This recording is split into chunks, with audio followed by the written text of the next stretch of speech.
Tangan otomatis meraih kulkas setiap kali ada masalah? Situasi yang sangat akrab, bukan?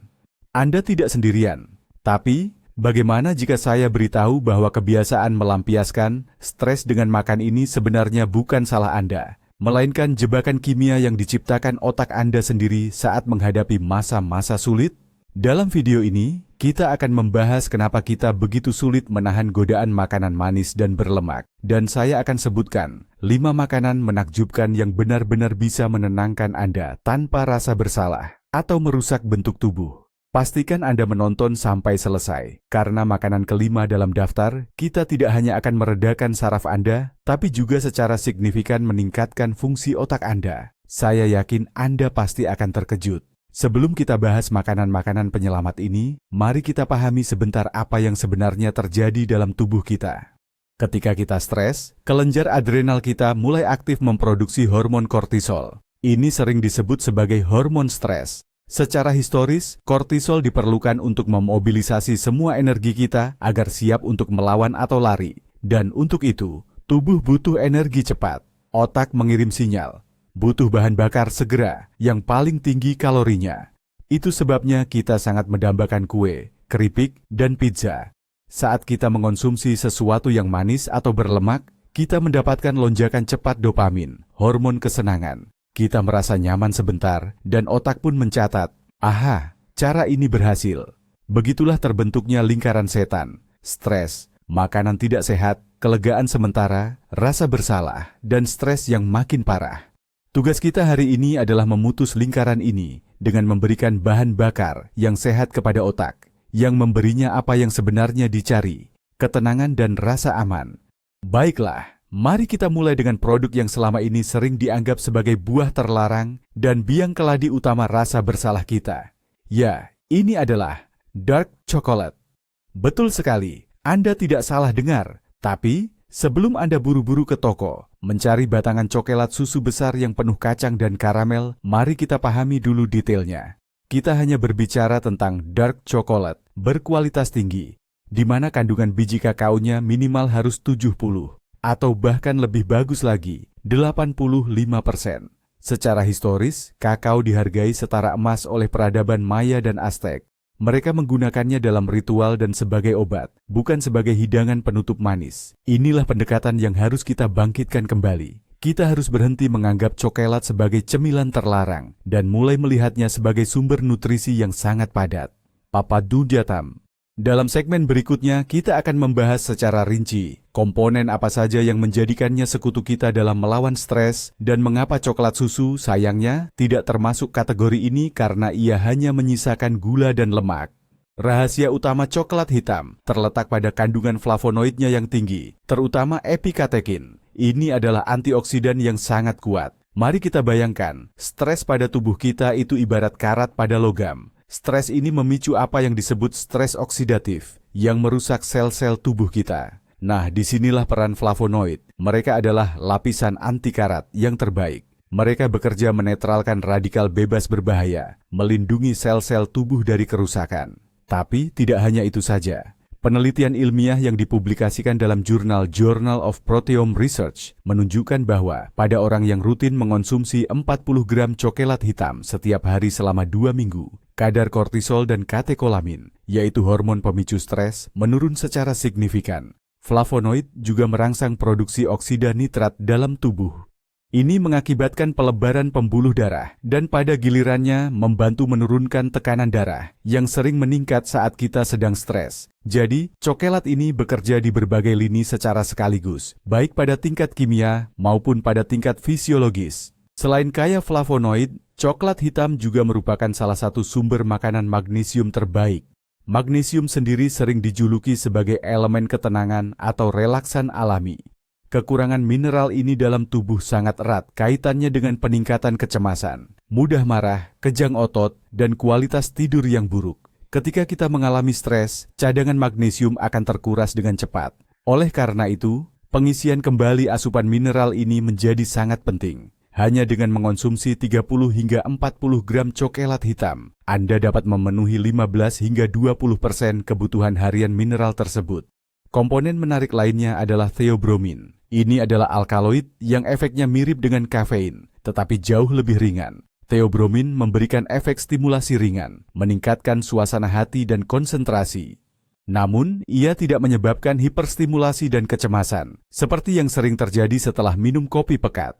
Oleh sebab itu, sepotong coklat hitam di siang hari dapat membantu Anda fokus dan berkonsentrasi, tanpa membuat sistem saraf Anda tegang. Aturan utama yang harus Anda ingat adalah, semakin tinggi persentase kakao, semakin besar manfaatnya, dan semakin sedikit kandungan gulanya. Dalam hal ini, coklat susu atau milk chocolate jelas tidak bisa diandalkan. Dan yang terakhir, mari kita bahas sedikit soal psikologi menikmati makanan. Kalau kita lagi stres, terus kita asal saja melahap satu batang coklat di depan TV, manfaatnya itu tidak akan kita dapatkan seutuhnya. Kuncinya, ubah proses makan ini jadi ritual yang disadari, semacam meditasi. Daripada buru-buru menelan tanpa mengunyah, coba lakukan trik ini.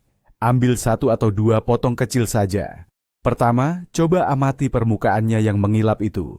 Patahkan potongannya, lalu dengarkan bunyi klik kering yang khas. Itu tandanya coklat berkualitas baik. Hirup aromanya dan coba bedakan berbagai macam not yang tersembunyi di dalamnya. Ada aroma buah, kacang, atau bahkan aroma tanah. Baru setelah semua itu, letakkan potongan coklatnya di lidah. Jangan dikunyah, tapi biarkan dia meleleh dengan perlahan. Fokuskan perhatian Anda pada bagaimana rasa pahit dan manisnya yang kompleks itu mulai menyebar di mulut Anda. Proses ini cuma butuh 5 menit, tapi ini akan mengalihkan fokus Anda sepenuhnya dari pikiran yang mengganggu ke sensasi yang Anda rasakan saat ini. Inilah yang dinamakan kesadaran penuh. Dan ini sendiri adalah alat yang paling ampuh untuk melawan stres. Anda tidak hanya sekadar makan, tapi Anda sedang merawat diri Anda sendiri.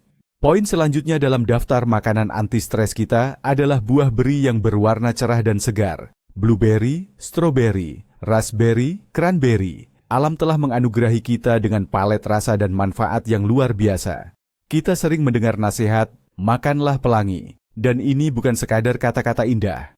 Warna cerah pada buah dan sayuran biasanya menunjukkan tingginya kadar antioksidan. Dan buah beri di sini adalah juaranya yang mutlak. Saat kita berada dalam keadaan stres, seperti yang telah kita bahas sebelumnya, proses oksidasi atau pengeroposan akan dimulai dalam tubuh kita.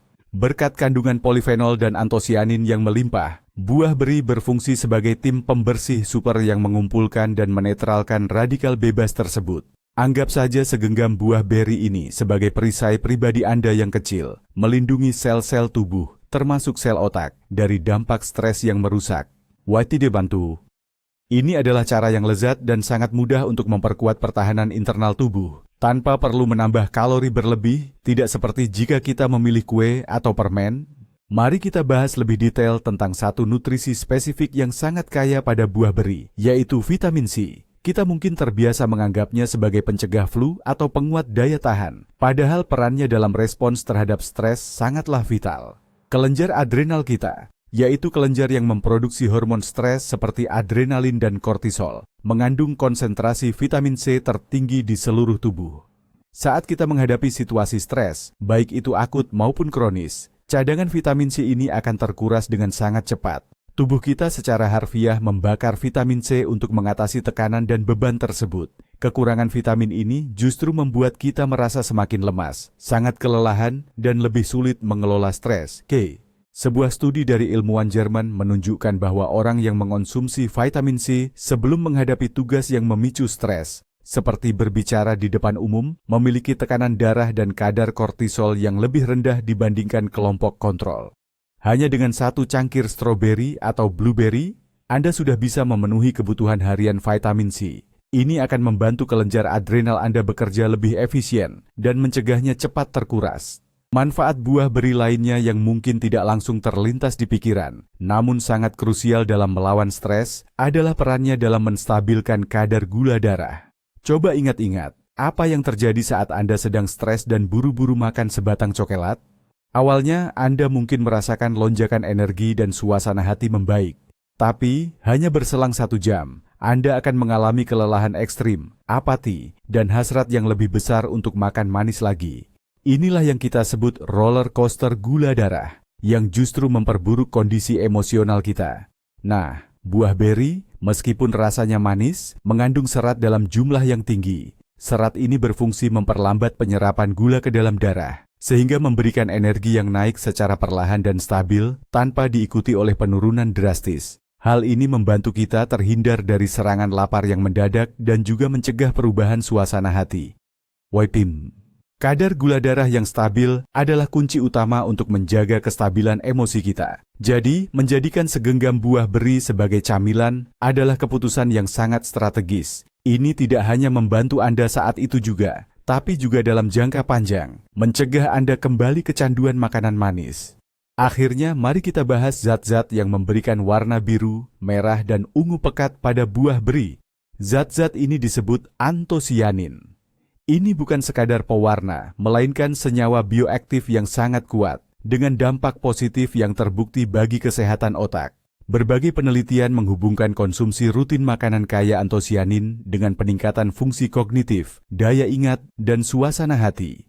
Antosianin memiliki sifat neuroprotektif, yang berarti ia melindungi sel-sel saraf atau neuron dari kerusakan dan peradangan yang sering dipicu oleh stres kronis. Pada dasarnya, dengan menambahkan blueberry atau blackberry ke dalam menu harian Anda tidak hanya meredakan lapar atau menenangkan saraf saat itu juga. Anda sedang melakukan investasi jangka panjang untuk kesehatan otak, meningkatkan ketahanannya terhadap potensi kejadian stres di masa depan.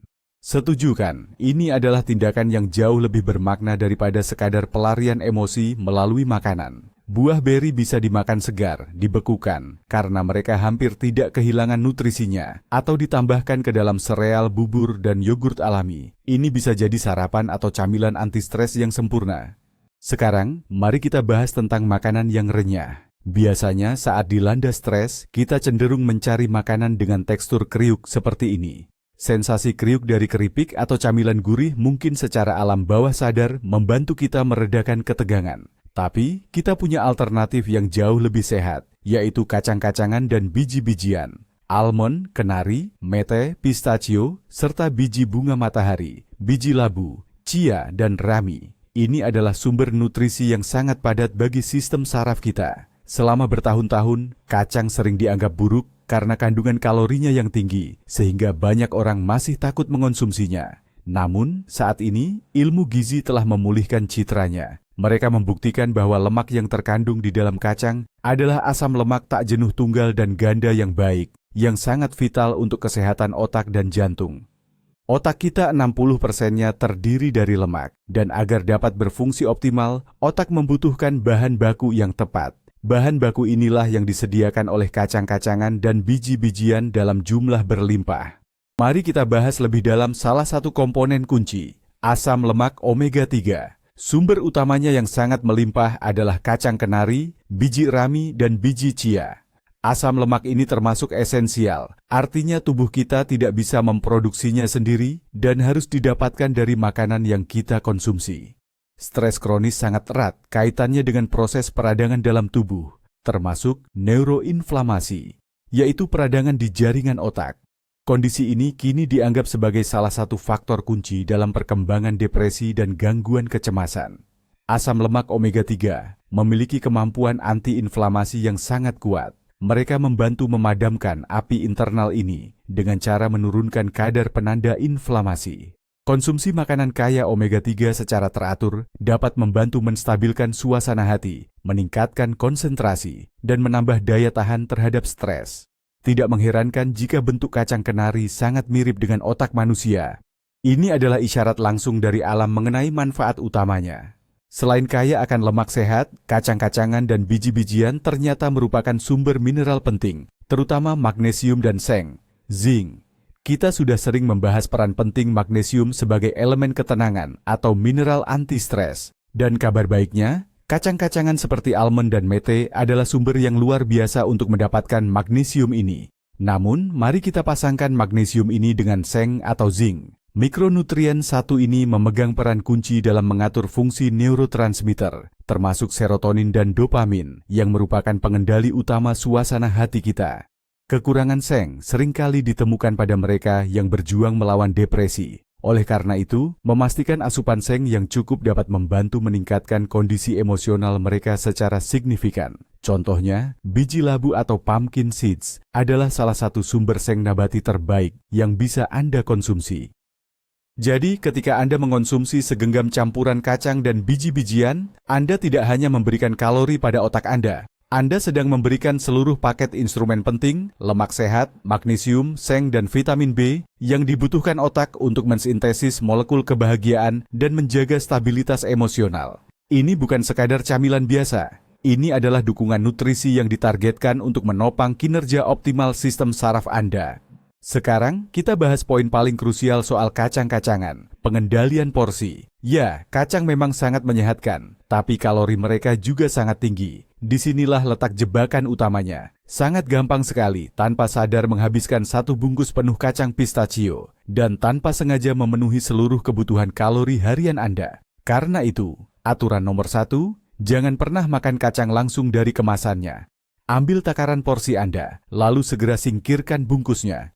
Berapa sih porsi yang ideal? Porsi yang memadai itu sekitar 20 hingga 30 gram, atau cukup segenggam kecil yang pas di telapak tangan Anda. Jumlah ini sudah lebih dari cukup untuk mendapatkan semua nutrisi baik tanpa kelebihan kalori. Dan ini life hack psikologis lainnya. Pilih kacang-kacangan yang masih ada kulitnya, misalnya pistachio atau kacang tanah. Proses mengupas kulitnya ini akan memperlambat Anda makan, mencegah Anda makan berlebihan, dan bahkan bisa menjadi kegiatan meditatif yang membantu mengalihkan perhatian dan menenangkan pikiran. Dengan cara ini, Anda tidak hanya memuaskan keinginan untuk mengunyah yang renyah, tapi juga melatih motorik halus yang sangat efektif untuk meredakan ketegangan saraf. Siap untuk mendengar fakta yang benar-benar mengejutkan dan tak terduga. Ketenangan kita, suasana hati yang baik, dan kemampuan kita mengatasi tekanan atau stres, semuanya sangat bergantung pada kondisi usus kita. Ya, Anda tidak salah dengar. Ilmu pengetahuan modern kini semakin aktif meneliti apa yang disebut sebagai sumbu usus otak, yaitu komunikasi dua arah antara sistem pencernaan dan sistem saraf pusat kita. Usus kita bahkan sering dijuluki sebagai otak kedua, dan ini bukan tanpa alasan. Di sana terdapat lebih dari 100 juta neuron, dan usus memproduksi sejumlah besar neurotransmitter yang sangat memengaruhi kondisi mental dan fisik kita. Oleh karena itu, tipe keempat dari produk makanan penolong kesehatan kita adalah makanan fermentasi. Ini termasuk yogurt alami tanpa gula, kefir, serta makanan lain seperti sauerkraut, kimchi, dan teh jamur atau kombucha. Semua produk ini memiliki satu kesamaan penting. Mereka mengandung probiotik, yaitu bakteri baik hidup yang sangat bermanfaat. Probiotik inilah yang berfungsi menyehatkan dan menyeimbangkan mikrobioma usus kita. Bagaimana sih bakteri kecil di usus kita bisa memengaruhi tingkat stres kita? Jawabannya, karena mereka adalah pabrik kimia yang sangat aktif. Mikroorganisme ini berperan penting dalam memproduksi berbagai zat esensial. Contohnya, sekitar 95% dari total serotonin, hormon kebahagiaan utama kita, diproduksi di usus, dibantu oleh bakteri baik. Jika mikrobioma usus terganggu, produksi serotonin juga akan menurun. Ini berdampak langsung pada suasana hati yang buruk dan berkurangnya daya tahan terhadap stres. Selain itu, probiotik juga membantu memproduksi GABA atau gamma aminobutyric acid. GABA dikenal sebagai neurotransmitter penghambat utama dalam sistem saraf kita. Tugasnya adalah menenangkan neuron yang terlalu aktif, mengurangi rasa cemas, dan membantu kita untuk lebih rileks. Jadi, ketika Anda mengonsumsi kefir atau yogurt alami, Anda tidak hanya sekedar makan. Anda sedang memasukkan pasukan kecil berisi pahlawan ke dalam usus Anda yang akan bekerja dari dalam untuk menjaga ketenangan dan keseimbangan mental Anda. Mari kita kembali lagi membahas hubungan antara stres dan peradangan. Mikroflora usus yang tidak sehat, di mana bakteri patogen mendominasi, dapat menyebabkan suatu kondisi yang sering disebut sindrom peningkatan permeabilitas usus, atau lebih mudahnya, usus bocor. Leaky gut, ini berarti dinding usus menjadi terlalu tembus, memungkinkan toksin dan partikel makanan yang belum tercerna masuk ke dalam aliran darah. Hal ini memicu reaksi imun kronis dan peradangan sistemik di seluruh tubuh. Kondisi peradangan yang konstan ini berfungsi sebagai sinyal bahaya bagi otak, menjaganya dalam kondisi siaga penuh dan pada akhirnya menguras sumber daya sistem saraf. Probiotik yang berasal dari makanan fermentasi membantu memulihkan integritas lapisan pelindung usus, mengurangi kebocoran, dan sebagai dampaknya menurunkan tingkat peradangan secara keseluruhan. Penelitian pada manusia menunjukkan bahwa konsumsi probiotik secara teratur dapat menurunkan kadar kortisol dalam darah, serta mengurangi perasaan subjektif terhadap stres dan kecemasan. Lalu, bagaimana caranya kita memasukkan makanan fermentasi ini ke dalam menu harian? Jawabannya, ini jauh lebih mudah dari yang dibayangkan. Aturan terpenting, pilih produk tanpa tambahan gula. Yogurt buah yang manis itu adalah makanan penutup, bukan obat. Lebih baik ambil yogurt Yunani alami atau kefir biasa, lalu tambahkan sendiri segenggam buah beri, seperti yang sudah kita bahas. Ini akan menjadi combo anti-stres yang sempurna. Acar kubis, sauerkraut adalah pendamping yang bagus untuk daging atau ayam. Tapi pastikan Anda memilih yang difermentasi secara alami, bukan yang ditambah cuka. Kimchi, makanan Korea, bisa ditambahkan ke orak-arik telur atau nasi Anda. Dan kombucha bisa menjadi alternatif yang bagus untuk minuman soda manis. Mulailah dengan porsi kecil agar sistem pencernaan Anda punya waktu untuk terbiasa. Segelas kefir di malam hari atau beberapa sendok acar kubis saat makan siang. Ini adalah langkah sederhana namun sangat efektif menuju kesehatan mental dan fisik Anda. Dengan merawat otak kedua Anda, secara tidak langsung Anda membantu otak pertama Anda. Dan inilah penyelamat kita yang kelima, yang seringkali luput dari perhatian banyak orang. Ini bukan makanan dalam artian yang biasa kita pahami, melainkan sebuah minuman. Kita bicara tentang teh herbal. Saat kita merasa cemas atau stres, kita seringkali ingin minum sesuatu yang hangat. Namun secara otomatis tangan kita terbiasa mengambil kopi atau teh hitam. Kandungan kafein di dalamnya memang bagus untuk membuat kita bersemangat di pagi hari. Tapi saat sedang stres, kafein justru sering memperburuk keadaan. Ini bisa meningkatkan detak jantung dan memicu kecemasan yang lebih besar. Teh herbal sebaliknya bebas kafein dan memiliki berbagai manfaat yang menenangkan. Secangkir seduhan hangat dan harum adalah tindakan merawat diri. Self-care itu sendiri. Ini membantu kita untuk melambat, mengalihkan fokus, dan memberikan kehangatan. Ini adalah pengganti yang ideal untuk kebiasaan tanpa sadar menghabiskan camilan di depan layar. Daripada melahap stres, kita meminumnya dan melakukannya dengan manfaat bagi kesehatan tubuh dan jiwa. Mari kita lihat beberapa pilihan yang paling efektif. Teh herbal yang paling terkenal dan sering disebut sebagai penenang alami adalah, tentu saja, teh chamomile.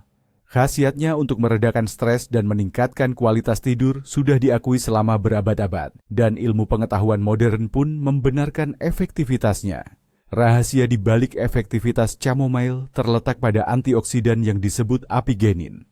Senyawa ini memiliki kemampuan unik untuk berinteraksi dan berikatan dengan reseptor benzodiazepin di dalam otak kita. Reseptor ini adalah target yang sama dari beberapa jenis obat penenang yang kuat. Tentu saja, efek apigenin jauh lebih ringan dan tidak menyebabkan kecanduan, namun cara kerjanya mirip.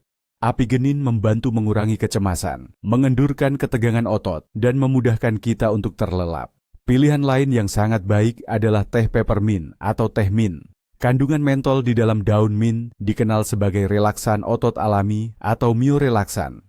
Mentol membantu meredakan kekakuan dan ketegangan otot yang sering terjadi saat kita stres, terutama di area leher dan bahu. Selain itu, mint sangat bermanfaat untuk masalah perut yang disebabkan oleh kecemasan atau nervous stomach. Ia efektif meredakan kram dan rasa tidak nyaman yang sering menyertai perasaan khawatir atau stres yang berlebihan. Dan inilah produk yang saya janjikan di awal, yang tidak hanya menenangkan, tapi juga meningkatkan fungsi otak. Ini adalah teh hijau. Tunggu sebentar, mungkin Anda akan berkata, bukankah teh hijau juga mengandung kafein? Ya, itu benar. Tapi teh hijau memiliki penyeimbang unik, asam amino yang disebut L-theanine. Zat luar biasa ini mampu menembus sawar darah otak, atau blood-brain barrier, dan secara langsung memengaruhi aktivitas otak. L-theanine membantu meningkatkan gelombang alfa di otak. Inilah gelombang yang mendominasi saat kita bermeditasi atau santai mendalam, menciptakan kondisi yang disebut ketenangan yang waspada, calm wakefulness. Selain itu, L-theanine juga meningkatkan kadar neurotransmitter yang sudah kita kenal, GABA, serotonin, dan dopamin. Hasilnya, kita mendapatkan efek yang unik. Kafein memberikan energi dan konsentrasi, sementara L-theanine menghilangkan rasa gugup dan sensasi gemetar, jitters. menciptakan kondisi ideal untuk bekerja dengan produktif dan tenang. Ini adalah pilihan terbaik saat Anda perlu menenangkan diri, tetapi tetap harus berada dalam kondisi prima. Jangan lupakan juga kekuatan dari ritual itu sendiri. Di dunia kita yang serba terburu-buru dan penuh hiruk-pikuk ini, proses menyeduh dan meminum teh menjadi semacam oase kesadaran diri atau mindfulness. Ini adalah 5-10 menit yang Anda dedikasikan sepenuhnya hanya untuk diri sendiri. Memilih cangkir, mendengarkan suara kettle mendidih, mengamati daun atau bunga kering yang mekar di air panas, menghirup uap yang wangi. Semua ini menarik kita keluar dari pusaran pikiran yang mengganggu dan membawa kita kembali ke momen kini. Kehangatan dari cangkir yang Anda pegang saja sudah memberikan efek menenangkan, secara fisik mengendurkan telapak tangan dan dada yang tegang. Ini adalah meditasi yang sederhana dan mudah diakses oleh siapa saja. Lain kali, ketika Anda merasa stres mulai datang, cobalah untuk tidak langsung lari ke kulkas, melainkan menyalakan kettle. Anda mungkin akan menemukan bahwa yang Anda butuhkan bukanlah makanan, melainkan jeda ini, momen kehangatan dan perhatian diri yang dapat diberikan oleh secangkir teh herbal sederhana. Jadi, mari kita simpulkan. Kita sudah tahu bahwa keinginan kuat untuk makan makanan tidak sehat saat stres itu bukan sekadar kemauan, melainkan proses biokimia kompleks yang dikendalikan oleh hormon. Tapi, kita bisa memengaruhinya. Daripada mengambil permen atau sebungkus keripik lagi, cobalah 5 makanan yang kami rekomendasikan ini. Pertama, beberapa potong coklat hitam berkualitas dapat membantu menurunkan kadar kortisol dan memberikan asupan magnesium yang dibutuhkan. Kedua, segenggam buah beri yang berwarna cerah akan melindungi sel-sel tubuh Anda dari stres oksidatif berkat vitamin C dan antioksidan. Ketiga, porsi kecil kacang-kacangan akan menyediakan lemak sehat omega 3 dan mineral seng, zinc, yang menenangkan untuk otak. Keempat, segelas kefir atau yogurt alami akan memberi makan bakteri baik di usus Anda, sehingga mereka bisa memproduksi hormon kebahagiaan. Dan kelima, secangkir teh herbal atau teh hijau yang harum dapat membantu Anda rileks dan fokus, berkat kekuatan ritual minum teh serta kandungan asam amino unik di dalamnya. Hal utama yang perlu dipahami adalah, Anda bisa dan perlu melawan stres melalui makanan, tetapi Anda harus melakukannya dengan cara yang benar. Kuncinya adalah tidak melarang diri sendiri secara total, melainkan secara sadar mengganti kebiasaan buruk dengan ritual yang lebih sehat dan menyenangkan. Anda tidak sekadar melampiaskan masalah lewat makanan, tetapi Anda memberikan sumber daya yang dibutuhkan tubuh untuk mengatasinya. Terima kasih telah menonton video ini sampai selesai. Jika Anda merasa informasi ini bermanfaat, jangan lupa tekan tombol like dan subscribe channel ini agar tidak ketinggalan video terbaru tentang kesehatan dan psikologi. Sekarang, saya punya satu pertanyaan untuk Anda. Apakah Anda punya makanan atau minuman andalan yang terbukti ampuh membantu Anda mengatasi stres? Tuliskan pengalaman Anda di kolom komentar. Mari kita saling berbagi.